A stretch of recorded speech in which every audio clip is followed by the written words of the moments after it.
My name's Speedy Collins. I'm actually Australian, although I've lived here for a number of years. And I met Elliot through my daughter, who knew a friend of a friend.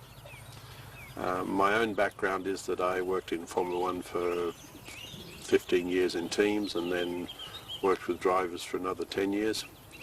And in what capacity?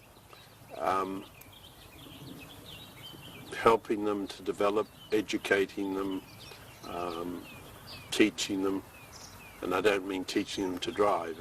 If you have skills, you have to know how to use them. So after years of working with world champions like Mario Andretti, Nigel Mansell, Mika Häkkinen, you learn lots of things.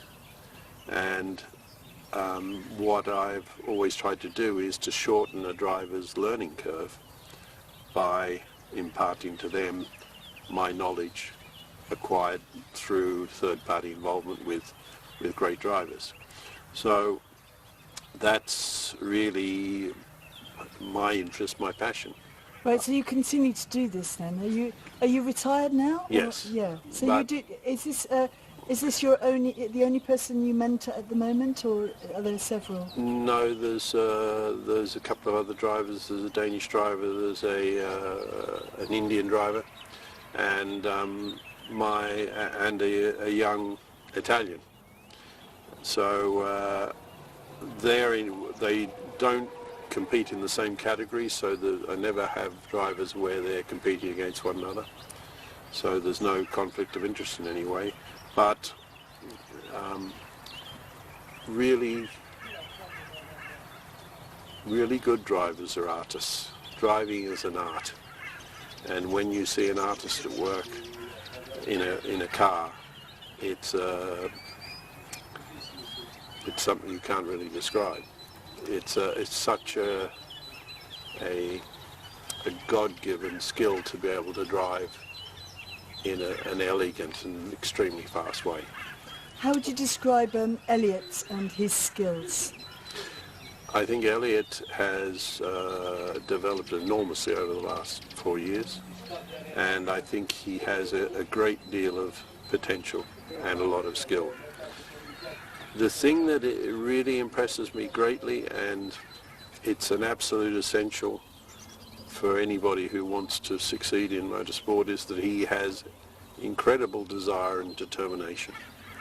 Without that, it doesn't matter how talented you are and how much money you have behind you, you'll never get anywhere. You're drawing a parallel with Nigel Mansell. He came from fairly difficult circumstances, but he still managed it. How did he do it?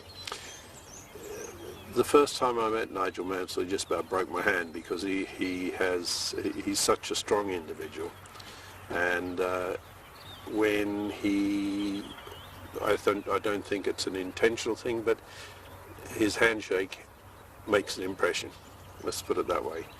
And from the first time I met him, I never had any doubt that he would succeed, because there was just this burning desire and determination to succeed in racing. To that end, he sold his house. He hadn't been married long. Sold his house, put the proceeds into 3 races in a Formula 3 car, and with no hope of anything after that.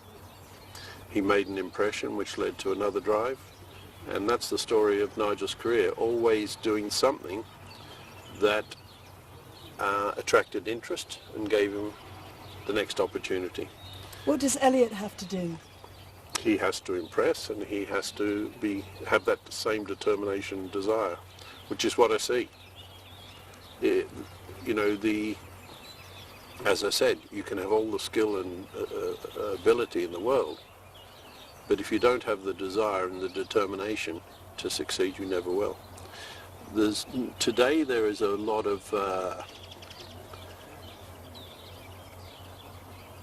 there are a lot of young drivers with a lot of money behind them who move up the ladder in motorsport, and yes, they all want to be world champions, but it's almost sometimes as though because it's too easy, it's also not a big thing if they don't make it.